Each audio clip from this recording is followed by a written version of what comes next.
ఎన్నికల ముందు జరిగిన అక్రమ బదిలీలపైన ప్రమోషన్లపైన ఎంక్వైరీ చేసి బాధ్యులపైన చర్యలు తీసుకొని డిపార్ట్మెంట్లో ఉన్న ప్రతి ఒక్కరు కూడా సాధారణ బదిలీల కింద చేపట్టి వారికి న్యాయం చేయాలని ప్రభుత్వానికి విజ్ఞప్తి చేస్తూ ఉన్నాం.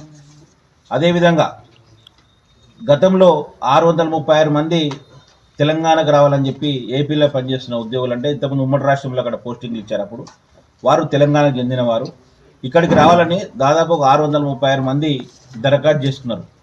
మళ్ళీ అక్కడ సీఎం క్లియరెన్స్ ఇచ్చినా కూడా అప్పటి సీఎం కేసీఆర్ గారు వాళ్ళని తీసుకోకుండా నిర్లక్ష్యం చేశారు, వాళ్ళని ఇబ్బంది గురి చేశారు. మరి ఆ సందర్భంలో ఒక వ్యక్తికి మాత్రం అక్రమంగా స్పౌజ్ కోటా కింద ఇక్కడ తీసుకురావడం జరిగింది.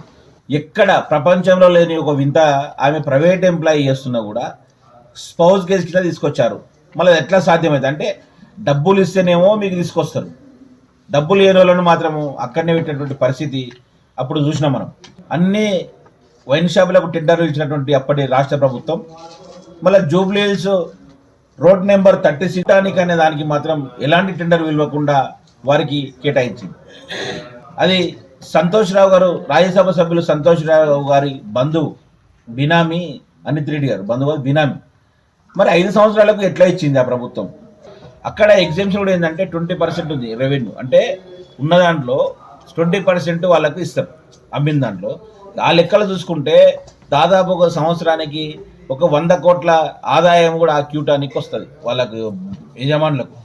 మరి వారికి ఎందుకు స్పెషల్ జీవో ఇచ్చారు? వాటిపైన కూడా విచారణ చేసి దాన్ని రద్దు చేసి ఆ తీసుకున్నదంతా కూడా రివర్స్, అంటే వాళ్ళకు రికవర్ చేయాలని చెప్పి ప్రభుత్వానికి మేము. మా ఛానల్ ని లైక్ చేయండి, షేర్ చేయండి, సబ్స్క్రైబ్ చేయండి. మరిన్ని అప్డేట్స్ కోసం పక్కనే ఉన్న బెల్ బటన్ నొక్కండి.